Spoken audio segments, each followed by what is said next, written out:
Hello friends, welcome to Study Funda. दोस्तों, आज हम बात करने जा रहे हैं union public service commission central armed police forces assistant commandant examination 2017 के बारे में।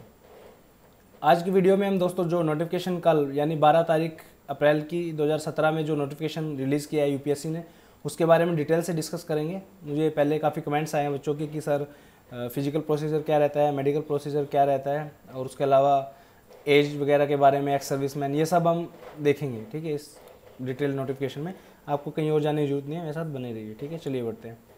आज दोस्तों 13 अप्रैल 2017 है। ठीक है, इस फॉर्म को फिलअप करने की लास्ट डेट 5 मई 2017 है, और जो इसका एग्ज़ाम है, असिस्टेंट कमांडेंट का एग्ज़ाम है, वो 23 जुलाई को होना तय हुआ है। ठीक है, ये टेंटेटिव डेट है दोस्तों, ऑलमोस्ट सेम रहती है 99%।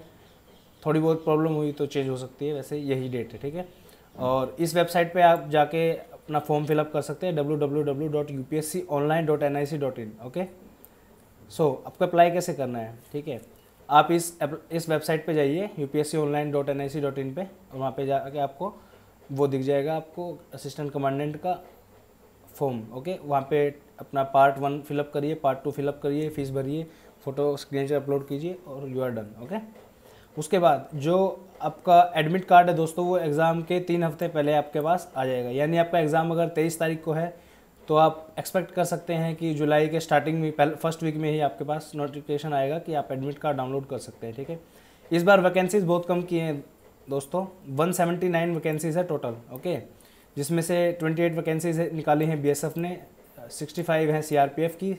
इस बार खुशी की बात यह है सीआईएसएफ इस बार ऐड हुई है, और आईटीबीपी इस बार वैकेंसी शो नहीं की है आईटीबीपी ने। ओके, एसएसबी में 63। तो जिन लोगों को सीआईएसएफ में इंटरेस्ट है तो उनको मेहनत थोड़ी ज़्यादा करनी पड़ेगी, क्योंकि वैकेंसी बहुत कम है। वैकेंसी के हिसाब से ही फिर जो कैंडिडेट्स हैं उनको बुलाया जाता है, तो कट ऑफ वगैरह पे काफ़ी इसका फ़र्क पड़ने वाला है। ठीक है, तो आप अच्छे से इस एग्ज़ाम के लिए मेहनत कीजिए, तभी आपका क्लियर हो पाएगा। ओके, चलिए आगे देखते हैं। जो वैकेंसीज है दोस्तों, ये ऑल्टर हो सकती हैं। ओके, कम भी हो सकती हैं, ज़्यादा भी हो सकती है, क्योंकि कई बार क्या होता है कि कई बच्चे जैसे ज्वाइन नहीं करते हैं या छोड़ देते हैं बीच में, तो उनकी वैकेंसीज भी इसमें ऐड हो जाती हैं। ठीक है, मोस्ट प्रोबेबली कमी होती है, ऐड नहीं होती। तो आप 179 ही लगा के चलिए कि आपको इन पोस्ट के लिए ही फाइट करना है। ओके, जो 179 पोस्ट है दोस्तों, इसमें जो रिजर्वेशन है 10% वैकेंसीज है, वो एक्स सर्विसमैन के लिए फिक्स की गई हैं। मतलब 18 वैकेंसीज इसमें से एक्स सर्विसमैन के आप निकाल दीजिए, तो आप कह सकते हैं 161, 162 जो वैकेंसीज़ हैं, वो सब जो बच्चे हैं, जो फ्रेशर्स हैं, जो फर्स्ट बार अप्लाई करेंगे मतलब फॉर्म को, जो एक्स सर्विसमैन नहीं है उनके लिए हैं। ठीक है, अगर इनकेस एक्स सर्विसमैन एलिजिबल नहीं होते हैं उतने इस एग्ज़ाम में, तो वो वैकेंसी जनरल लोगों को सबको दी जाएगी, मतलब जो भी अप्लाई कर रहे हैं उनको। ठीक है, विद जो रिजर्वेशन रूल्स लगते हैं उनके हिसाब से। ओके, चलिए आगे देखते हैं। एग्जामिनेशन सेंटर दोस्तों इंडिया की बड़ी बड़ी सिटीज़ में हैं, वो आप सब देख लेना। अगरतला, अहमदाबाद, ऐज़वाल, इलाहाबाद, बेंगलोर, बरेली, भोपाल, चंडीगढ़, चेन्नई, कटक, देहरादून, दिल्ली, धारवाड़, दिसपुर, नागपुर, मुंबई, मदुरई, लखनऊ, कोलकाता, कोहिमा, कोची, जोरहाट, जम्मू, जयपुर, ईटानगर, इम्फाल, हैदराबाद, गंगटोक, पणजी, पटना, पोर्ट ब्लेयर, रायपुर, रांची, संबलपुर, शिलोंग, शिमला, श्रीनगर, तिरुवनंतपुरम, तिरुपति, उदयपुर और विशाखापट्टनम। ठीक है, जो ये इनकी पॉलिसीज रहती है दोस्तों, फर्स्ट अप्लाई फर्स्ट अलॉट है। इसका मतलब क्या है कि यदि आप स्टार्टिंग में ही फॉर्म भरते हैं, ठीक है, विद इन 1 वीक अगर आप फॉर्म भरते हैं तो आपको आपकी चॉइस का सेंटर मिल जाएगा। उसके बाद अगर मतलब भरते हैं तो चांसेस कम होते जाते हैं, क्योंकि सीट्स फिलअप हो जाती हैं। तो यूपीएससी आपसे एग्जैक्ट हो सकता है सेंटर ना दे पाए, कोई आसपास का सेंटर दे, तो उसके लिए आप जितना जल्दी उसका अपना फॉर्म फिलअप कर दीजिए। ओके, सबसे अच्छी बात दोस्तों इस एग्ज़ाम की क्या है, male and female candidate both are eligible for this exam. Okay, girls can also apply in this exam. Okay, who have dream to join the forces. Okay, अब एज की बात करते हैं दोस्तों। ठीक है, जो इसमें एज है दोस्तों 20 से लेकर 25 साल तक है। मिनिमम 20 साल और मैक्सिमम 25 ईयर्स है। 1 अगस्त 2017 के दिन। ठीक है, मतलब 1 अगस्त 2017 को आपकी एज 20 साल से ज़्यादा होनी चाहिए और 25 साल से कम होनी चाहिए। ठीक है, इसमें ये देख लीजिए आप, born not earlier than 2 August 1992 and not later than 1 August 1997। इसमें जो जनरल कैंडिडेट्स है दोस्तों, इन दोनों डेट्स के बीच में अगर आपका पड़ता है, ठीक है, अगर जो जनरल कैंडिडेट है, अनएम्प्लॉयड हैं, जस्ट ग्रेजुएट हैं, अभी अभी किया है, उनको कोई दिक्कत नहीं है, लेकिन जिन्होंने अटैम्प्ट दे चुके हैं या उनकी एज इन दोनों के बीच में नहीं है, मतलब 2 अगस्त 1992 से लेके 1 अगस्त 1997 के बीच में नहीं है, so you are not eligible for this exam. Okay, आगे कुछ रिलैक्सेशंस हैं वो देख लीजिए अगर आप उसमें अगर पढ़ते हैं तो। Up to 5 years to SC and ST candidates, 5 साल का रिलैक्सेशन मिलेगा SC और ST कैंडिडेट को, मतलब 25 साल ये यहाँ पे हो जाएंगे सबके लिए जो हैं, और 5 साल SC ST को अलग से मिलेंगे, मतलब 30 साल तक आप एलिजिबल हो। ठीक है, OBC को 3 साल का रिलैक्सेशन है। ओके, और जो सिविलियन सेंट्रल गवर्नमेंट एम्प्लॉयज़ हैं और एक्स सर्विस मैन हैं उनको भी 5 साल का आपको बेनिफिट मिलेगा। ओके, इसमें लिखा है total relaxation claimed on the account of government service will be limited to 5 years. Okay, 5 साल का ही रिलैक्सेशन मिलेगा, या तो आप इसके बेस पे ले लीजिए या इसके बेस पे ले लीजिए या फिर गवर्नमेंट जॉब के बेस पे लीजिए। ठीक है, मतलब आपको 30 साल तक का ही 30 ईयर्स का ही वो मिलेगा। ठीक है, अब देखते हैं फोर्थ क्या कहते हैं। Up to a maximum of 5 year if a candidate had ordinarily being domiciled in the state of Jammu and Kashmir during the period of, मतलब 1980 और 1989 के बीच में अगर आप जम्मू एंड कश्मीर का आपके पास डोमिसाइल है, ठीक है, तो आपको 5 साल की छूट मिलेगी। ओके, उसके बाद इसमें 2-3 नोट्स दिए गए हैं दोस्तों, वो देखते हैं। Candidate belonging to the SC and ST tribes and the other backward class who are also covered under the any clause of para 3B above, with those coming under the category of central civilian central government servant and इसमें क्या कहा गया है, जो SC ST candidates हैं, ठीक है, और वो सेंट्रल गवर्नमेंट एम्प्लॉय भी हैं या एक्स सर्विसमैन हैं, ठीक है, और जम्मू एंड कश्मीर के जो डोमिसाइल हैं, ठीक है, मतलब वो सब क्यूमुलेटिव रिलैक्सेशन उनको बहुत कैटेगरीज में मिलेगा। ठीक है, उसके बाद क्या है, जो टर्म एक्स सर्विसमैन है वो अप्लाई होती है, जो एक्स सर्विसमैन असली में यानी अपने डिफेंस फोर्सेस के जो पर्सन है उनको एक्स सर्विसमैन बोला गया है। ठीक है, उसके बाद है जो सिविलियन सेंट्रल गवर्नमेंट सर्वेंट है, ठीक है, जो गवर्नमेंट सर्वेंट जिनको सेंट्रल सिविल सर्विसेज में बोला गया है, सिर्फ वही। ओके, उसके बाद है डेट ऑफ बर्थ, मैट्रिक के हिसाब से आपकी डेट ऑफ बर्थ आपको फिलअप करनी है, और एक बार जो आपने डेट ऑफ बर्थ फिलअप कर दी है वो किसी भी सर्कमस्टांसिस में चेंज नहीं होगी, तो अच्छे से अपना फॉर्म फिलअप कीजिए। ओके, एजुकेशन में दोस्तों ग्रेजुएट्स जो हैं वो अप्लाई कर सकते हैं, और जो फाइनल ईयर्स कैंडिडेट हैं वो भी इसमें अप्लाई कर सकते हैं। ओके, सो कईयों के दिमाग में क्वेश्चन रहता है, सर मैंने अभी जून में डिग्री क्लियर मेरी होगी, क्या मैं एलिजिबल हूँ? तो जो पास आउट हो चुके हैं वो भी, और जो फाइनल ईयर में अभी चल रहे हैं वो भी इस फॉर्म को भर सकते हैं। ठीक है, यानी जिनकी डिग्री अभी 2017 के जून जुलाई अगस्त तक क्लियर होने वाली है। ओके, हाँ जी, ये सबसे बड़ी बात है। जो ऑलरेडी सिलेक्टेड कैंडिडेट्स हैं या ऑलरेडी रिकमेंडेड हैं, जिन्होंने 2016 में या 15 में जिन्होंने एग्ज़ाम क्लियर किया है और उनको रैंक मिली है, वो इस एग्ज़ाम के लिए एलिजिबल नहीं है। ठीक है, NCC B और C सर्टिफिकेट, अगर आपके पास NCC B और C सर्टिफिकेट है तो आपको उसका फ़ायदा मिलेगा सिर्फ इंटरव्यू पर्सनैलिटी टेस्ट में। ठीक है, एग्ज़ाम में या फिजिकल मेडिकल में आपको कोई रिलैक्सेशन नहीं है, इंटरव्यू में भी कुछ खास वो नहीं मिलेगा, लेकिन एक अलग से कंसिडर्ड किया जाता है जिसके पास NCC होती है, काफ़ी डिसिप्लिन समझा जाता है उन्हें। ठीक है, तो आप इस चीज़ को भी बेनिफिट के तौर पे यूज़ कर सकते हैं।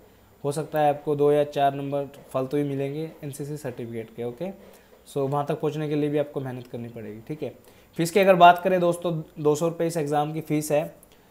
देखिए, SC ST और फीमेल कैंडिडेट को छोड़ के सबको 200 रुपये पे करने हैं। ठीक है, चाहे वो जनरल हो, चाहे OBC हो, एक्स सर्विसमैन हो, कोई भी हो, 3 को रिलैक्सेशन है इसमें, SC ST and female. Okay, this is a good news for female candidates that you have no fees.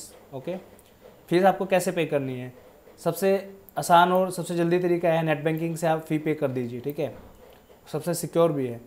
उसके बाद आप बाय कैश SBI का चालान आप बैंक में जाके भर सकते हैं, पर उसमें काफ़ी दिक्कतें हैं। 24 घंटे से पहले नहीं भरना है, 4 तारीख से पहले भर देना है, ऐसे। तो आप नेट बैंकिंग का ही प्रेफर कीजिए, और आजकल सबके पास credit card, debit card, master card, Visa वगैरह सब होते हैं, तो आप कार्ड से भी आप पेमेंट कर सकते हैं। ठीक है, 200 रुपीज़। ओके, उसके बाद अब हम बात करेंगे एग्ज़ाम के बारे में। ठीक है, देखिए दोस्तों, एग्ज़ाम जो होता है, ये जो इसका प्रोसीजर है, प्रोसीजर 3 फेजेज़ में होता है: written examination, physical efficiency test, medical and interviews. Okay, ये सब जो 450 मार्क्स का होता है, जो हमारा रिटन टेस्ट होता है, पैट और मेडिकल हमारा क्वालिफाइंग होता है, जो इंटरव्यू होता है 150 मार्क्स का होता है। ठीक है, इससे पहले दोस्तों इस सीरीज़ में 10 वीडियोज़ मैं बना चुका हूँ असिस्टेंट कमांडेंट के बारे में। जिन लोगों ने वो नहीं देखी है तो प्लीज़ आप उन सब वीडियोज़ को एक बार देख लीजिए, ताकि आप अच्छे से समझ सको असिस्टेंट कमांडेंट क्या है, ठीक है, कैसे कैसे आपको तैयारी करनी है, सब कुछ, ठीक है। जो फाइनल मेरिट लिस्ट लगती है दोस्तों वो 600 मार्क्स से लगती है, ओके। मतलब आपके 600 out of 600 marks you need to score the marks which are qualifying for the final selected candidate, okay. उसके बाद रिटर्न एग्जामिनेशन की स्कीम क्या है दोस्तों, ये मैंने सब ऑलरेडी पहले डिस्कस कर चुका हूँ, जस्ट फॉर द हिंट मैंने थोड़ा सा डाला है इसमें, ठीक है। रिटर्न एग्जामिनेशन दोस्तों 2 टाइप से होगा, पेपर 1 और पेपर 2। पेपर 1 जो है दोस्तों वो ऑब्जेक्टिव होगा, पेपर 2 है जो वो सब्जेक्टिव होगा, ठीक है। जो पेपर 1 है general ability and intelligence 250 marks का होगा दोस्तों, और जनरल स्टडीज़, ऐसे और कॉम्प्रिहेंशन जो है वो 200 मार्क्स का होगा, ठीक है। इस वीडियोस का आपको दोस्तों लिंक यहाँ पे मिल जाएगा, प्लेलिस्ट में पूरी डाल दूंगा, वहाँ से जाके देख सकते हैं यहाँ पे, ठीक है। आप पूरी वीडियोस देख लीजिए अगर आपने वो सब नहीं देखी हैं तो, ओके। और ये दोनों जो रिटर्न है दोस्तों 450 मार्क्स का होगा, ओके। आपको 450 मार्क्स में से काफ़ी अच्छे नंबर आपको लाने पड़ेंगे, इस बार वैकेंसी बहुत ज़्यादा कम है, तो अच्छे से प्रिपेयर कीजिए, नहीं तो सिलेक्शन में काफ़ी दिक्कत आने वाली है, ओके। अब देखिए थोड़ा सा एग्ज़ाम के बारे में देख लेते हैं। जनरल जो एबिलिटी टेस्ट है, ठीक है, वो 250 मार्क्स का है। इस पेपर में दोस्तों objective type multiple choice question आने वाले हैं, ओके। और जो क्वेश्चन होंगे वो इंग्लिश और हिंदी दोनों में टाइप होंगे। कई बार बच्चे पूछते हैं कि सर क्या हिंदी में क्वेश्चन आएंगे, क्या इंग्लिश में आएंगे, तो इंग्लिश और हिंदी दोनों में है, बाय लैंग्वेज पेपर है ये 1 वाला, ठीक है। दूसरा पेपर जो है general study essay and comprehension का है, वो 200 मार्क्स का है। इसमें दोस्तों आप जो एसे कंपोनेंट है, ओके, 80 मार्क्स का जो पेपर है वो आप दोनों लैंग्वेज में किसी में भी लिख सकते हैं, इंग्लिश और हिंदी। ये देखिए लिखा हुआ है इंग्लिश एंड हिंदी दोनों में किसी में भी लिख सकते हैं, लेकिन जो आपको प्रिसीज राइटिंग है, कॉम्प्रिहेंशन है, कंपोनेंट है और जो कम्युनिकेशन लैंग्वेज स्किल है वो सिर्फ इंग्लिश में ही लिखने होंगे। यानी 200 मार्क्स में से आपका 120 मार्क्स का जो पेपर है आपको इंग्लिश में ही देना पड़ेगा, चाहे आप किसी भी बैकग्राउंड से हो। लेकिन जो ऐसे कंपोनेंट है वो 80 नंबर का है, वो आप हिंदी या इंग्लिश दोनों में से किसी भी लैंग्वेज में लिख सकते हैं, ओके। उसके बाद है दोस्तों ये इंपॉर्टेंट नोट है, इसको देख लेना ध्यान से। There will be minimum qualifying marks separately in each paper. Paper 1 और पेपर 2 के लिए सेपरेट क्वालिफाइंग मार्क्स हैं, ठीक है। अगर आप उनको दोनों को क्लियर करते हो तभी आपका पेपर रिटर्न जो क्लियर माना जाएगा 450 मार्क्स में से। और जिनका पहले पेपर 1 क्लियर होगा उनका ही पेपर 2 चेक होगा, ओके। मतलब आपके अगर पहले पेपर में अच्छे नंबर नहीं आए तो दूसरे पेपर का कोई मतलब नहीं है, चाहे आप 200 में से 200 नंबर ले आइए, ठीक है। तो पहले पेपर में थोड़ी अच्छी तैयारी करना है इसलिए, ठीक है। उसके बाद हम बात करेंगे फिजिकल स्टैंडर्ड एफिशिएंसी टेस्ट के बारे में और मेडिकल स्टैंडर्ड टेस्ट। जो फिजिकल स्टैंडर्ड टेस्ट की जो वीडियो है दोस्तों वो डिटेल वीडियो बना रखी है मैंने अलग से, बिल्कुल उसमें सब कुछ अच्छे से समझाया गया है, तो आप देख सकते हो। वो 9वीं 10वीं वीडियो है इस प्लेलिस्ट में, जब आप जाओगे सबसे नीचे फिजिकल एफिशिएंसी आप, या फिर आप गूगल में भी लिख सकते हो असिस्टेंट कमांडेंट फिजिकल, ठीक है, इतना लिख दीजिए आप, आपको वीडियो आ जाएगी स्टडी फंडा की तरफ से, वो आप देख सकते हो, ठीक है। और मेडिकल स्टैंडर्ड टेस्ट के ऊपर जो एसी एकेडमी हमारी असिस्टेंट कमांडेंट एकेडमी है उनके जो हेड हैं वो उसके ऊपर वीडियो बना रहे हैं। मेडिकल स्टैंडर्ड टेस्ट के ऊपर भी जल्दी वीडियो आ जाएगी, थोड़ा बहुत मैं इसके अंदर दिखा देता हूँ, ठीक है, दिखा दूंगा। Do watch the video on the PAT and physical, okay. वो वीडियो आप देख लेना, 10th वीडियो है वो आपको दिख जाएगी। लिंक इन आई बटन, यहाँ पे आपका आई बटन आएगा ना, उसमें लिंक मिल जाएगा वो, ठीक है। उसमें एक चीज़ मैंने मेंशन नहीं की है, बस वो ये है जो पैट के टाइम पे अगर प्रेगनेंसी है तो वो एक डिस्क्वालिफिकेशन उसको समझा जाएगा, और प्रेग्नेंट जो कैंडिडेट है वुमेन है उनका कैंडिडेचर जो है वो रिजेक्ट हो जाएगा, ठीक है। तो इस चीज़ का ध्यान रखना है। आगे हम बात करते हैं physical and medical standards for the candidate for the post of assistant commandant in central armed police forces, okay. ये देख लीजिए दोस्तों, इसमें 2-4 चीज़ें बताता हूँ। हाइट दोस्तों जो मैन की है वो मिनिमम 165 सेंटीमीटर होनी चाहिए, वुमेन के लिए 157 सेंटीमीटर। चेस्ट जो है 81 सेंटीमीटर होनी चाहिए मिनिमम अनएक्सपेंडेड, और 5 सेंटीमीटर मिनिमम एक्सपेंशन चाहिए, ओके। वेट जो है मिनिमम 50 kg होना चाहिए और वुमेन में 46 kg। अब मेडिकल आई स्टैंडर्ड की बात करते हैं। आई साइट, बहुत सारे बच्चों का ये रहता है कि सर मेरी आई साइट इतनी है तो मैं क्या एलिजिबल हूँ। आप एलिजिबल हो दोस्तों, देखिए इसमें दिखाते हैं, इसमें 2 विज़न दिए गए हैं, डिस्टिंक्ट विजन और near vision. Better eye corrected vision, worse eye corrected vision, okay. 6/6 अगर है तो बेस्ट है, उसमें कोई दिक्कत नहीं है, 6/9 भी चलेगी, ठीक है। और 6/12 चलेगी और 6/9 चलेगी, ठीक है। 6/9 और 6/12 का क्या मतलब है, देखिए 2 पर्सन है, ठीक है। एक पर्सन है जो बिल्कुल विदाउट स्पेक्टिकल देख सकता है और दूसरा है जिसको चश्मे लगाने पड़ते हैं किसी भी चीज़ को देखने के लिए। अगर ये बंदा कोई चीज़ 6 मीटर तक बिल्कुल साफ साफ देख सकता है, ठीक है, और आप उसी चीज़ को चश्मे लगा के मतलब उस चीज़ को अगर देख सकते हो तो आप एलिजिबल हो। 6/12 का मतलब ये है कि जो बंदा जैसे ये बंदा है ये 6 मीटर तक बिल्कुल साफ देख सकता है, तो आपको भी चश्मा लगा के वो चीज़ बिल्कुल साफ दिखनी चाहिए, ठीक है। 6/12 और 6/9, ओके। इसके ऊपर मैं थोड़ा डिटेल में एक वीडियो बनाऊंगा 6/9 और 6/12 के ऊपर, ठीक है। यहाँ पे थोड़ा समझाना थोड़ा मुश्किल है, ठीक है, तो आप इसमें थोड़ा देख लेना।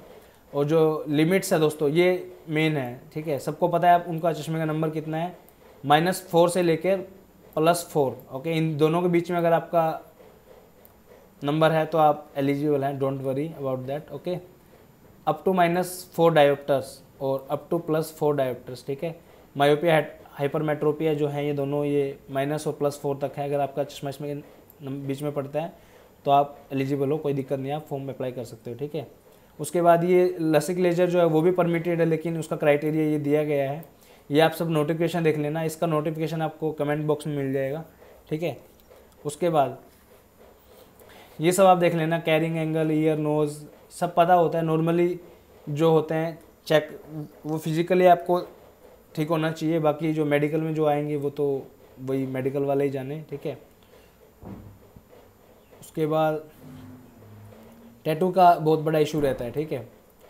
टैटू के बारे में लिखा है इन्होंने, जो सेकुलर कंट्री है हमारी इंडिया, रिलीजियस सेंटीमेंट जो है कंट्री के, ठीक है, उसकी हम रिस्पेक्ट करते हैं और उसको दिखाने के लिए अगर कोई टैटू है तो उससे उन्हें कोई प्रॉब्लम नहीं है। As followed in Indian army are to be permitted. इसका मतलब क्या है, देखिए जैसे किसी के हाथ पे ओम छपा होता है, ठीक है, ओम परमिटेड है, ओम परमिटेड है, या भगवान का नाम है, जैसे कुछ भी इस टाइप के टैटू परमिटेड है। फॉर एग्जांपल आपने अपना नाम लिखवा रखा है कलाई पे, बाजू पे, कहीं पे भी, ठीक है, या नेक पे, कहीं पे मतलब टैटू छपवा रखा है, वो एलिजिबल नहीं है, ठीक है।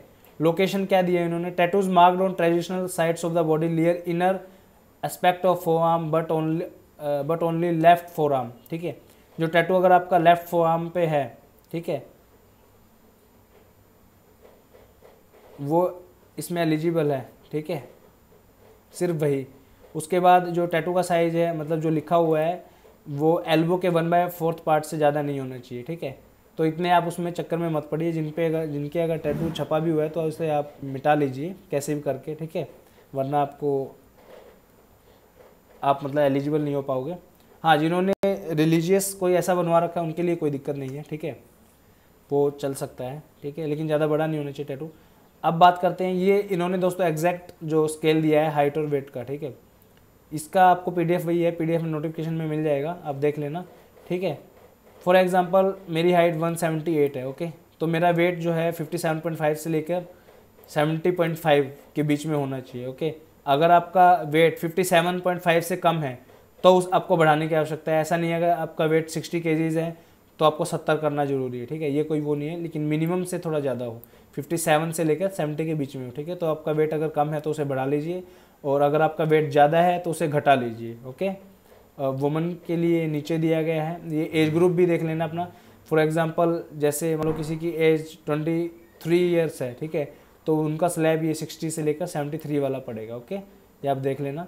वुमेन के लिए है जैसे 148 से 168 इसमें हाइट दिया गया है, इसमें अलग अलग स्लैब है, प्लीज़ आप चेक कर लीजिए इसको, ठीक है। अब हम बात करते हैं एग्ज़ाम के बारे में, जो हमारा मेन एक्सपेक्ट है, ठीक है। अभी दोस्तों देखिए जो नोटिफिकेशन आया है वो अभी अप्रैल में आया है, आज 13 तारीख है, 13 तारीख को आपको ये वीडियो मिल जाएगा। आज के बाद 17 दिन हमारे पास इस महीने के बचते हैं, 30 डेज़ हमारे मई के, 31 डेज़ मई के बचेंगे और 30 डेज जून के, यानी 31 और 30, 61 और 17, 78 दिन हो गए दोस्तों ये। और 20 दिन हमारे जो हैं, 22 दिन जो हमारे हैं वो हमें मिलेंगे फाइनली जुलाई में, ओके, क्योंकि 23 को एग्ज़ाम है। तो हमारे पास दोस्तों 100 डेज़ हैं पूरे, ठीक है, 99 लगा लीजिए, 100 लगा लीजिए, ठीक है। तो अगर आप चाहते हैं कि मैं आपके लिए 100 डेज़ की स्ट्रेटेजी बनाऊं तो प्लीज़ कमेंट्स कीजिए, ठीक है, ताकि मुझे अच्छा लगे और मैं आपके लिए 100 डेज़ की जो स्ट्रेटेजी है वो तैयार करूँ।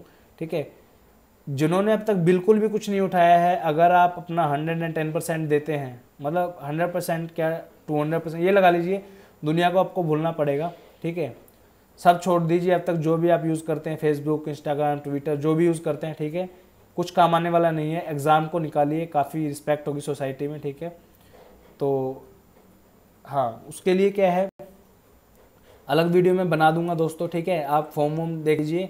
23 तारीख को एग्ज़ाम है अपना, जो आपकी परीक्षा का दिन है, उसको ध्यान में रखना है। ठीक है, और एग्ज़ाम दोस्तों मैं वीडियो बना दूंगा, अगर आपको चाहिए तो मुझे बता देना, आप कमेंट्स में लिखिए।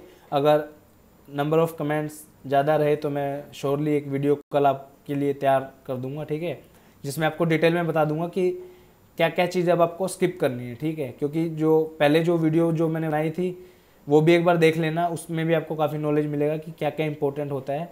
ठीक है, अब जो वीडियो बनेगी उसमें डायरेक्ट मैं सीधा ये बताऊंगा शॉर्टकट्स कि आपको कैसे क्या करना है। ठीक है, इस वीडियो को लिए मैं इतना ही दोस्तों। अगर आपका इस वीडियो से रिलेटेड कोई भी क्वेश्चन है तो प्लीज़ आप पूछ सकते हैं।